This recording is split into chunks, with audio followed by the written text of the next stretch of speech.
They're making a sharp turn. They're going to try and intercept this now. It didn't look like they got it, and that's a hit.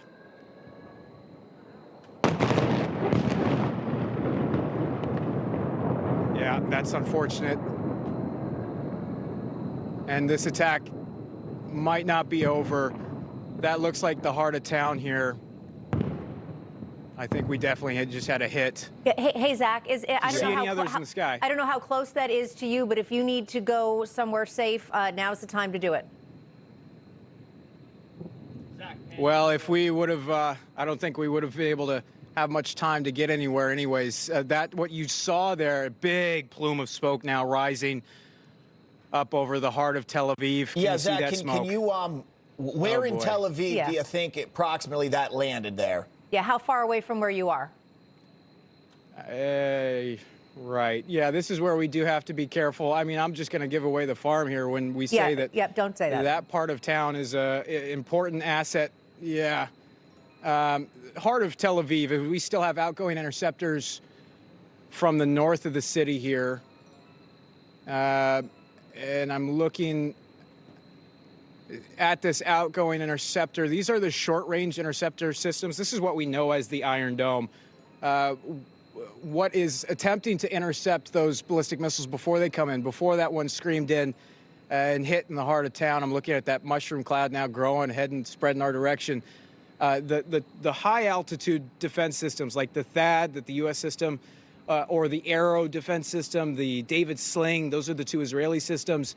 They're designed to intercept those outside of the Earth's atmosphere, really high-altitude air defense. What we saw screaming up off the ground and making those sharp corrections, that's the Iron Dome. That's an older system that's designed as a last resort. And so as we saw that, as we got some more incoming here and some high-altitude interceptions, I count, wow, that is just incredible. The exo-atmospheric detonations that take place outside the Earth's atmosphere, remarkable to see. We have another one, it looks like breaking apart now on its way in. Two more interceptors heading that direction for the missile that looked like it was falling apart. And now we've got nothing but interceptors outgoing in just about every direction. They're spreading towards, you have to wonder, different targets.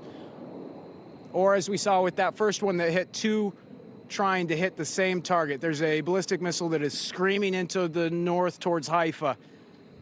That one does not look good. Another to the north has not been intercepted. That does not look good. Two more to the north.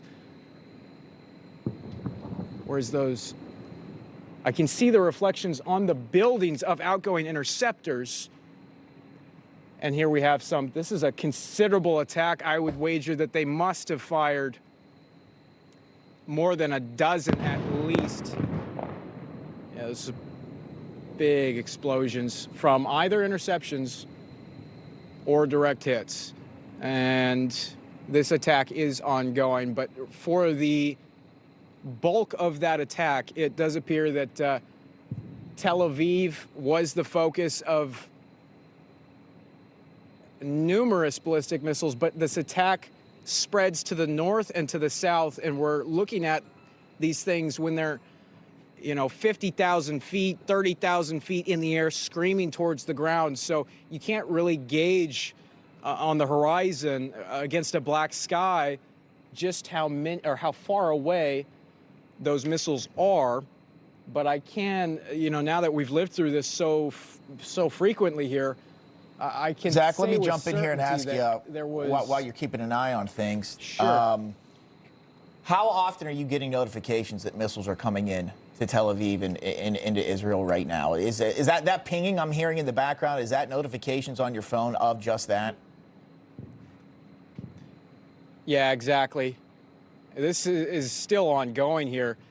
And you can kind of get a preview when you're here at mid-level skyrise. You see the reflection on the windows of the bright streaks of light, and then you have to correlate where in the sky you're seeing that reflection additional to our south. And you're right, Bob, those pings, that's a different community or a different town across Israel. I've got more than 100 alerts from this Israeli notification app in just the last 10 minutes alone here. This is still ongoing. Our area of central Israel does look like we're clear now, but this had to have been dozens of ballistic missiles that were fired in this attack, and going to furthering that a point there that the Islamic regime still has the capability, the capacity to fire these large-scale ballistic missile attacks. The IDF has been telling us throughout the afternoon that they believe they've been having tremendous success disabling the ballistic missile launchers.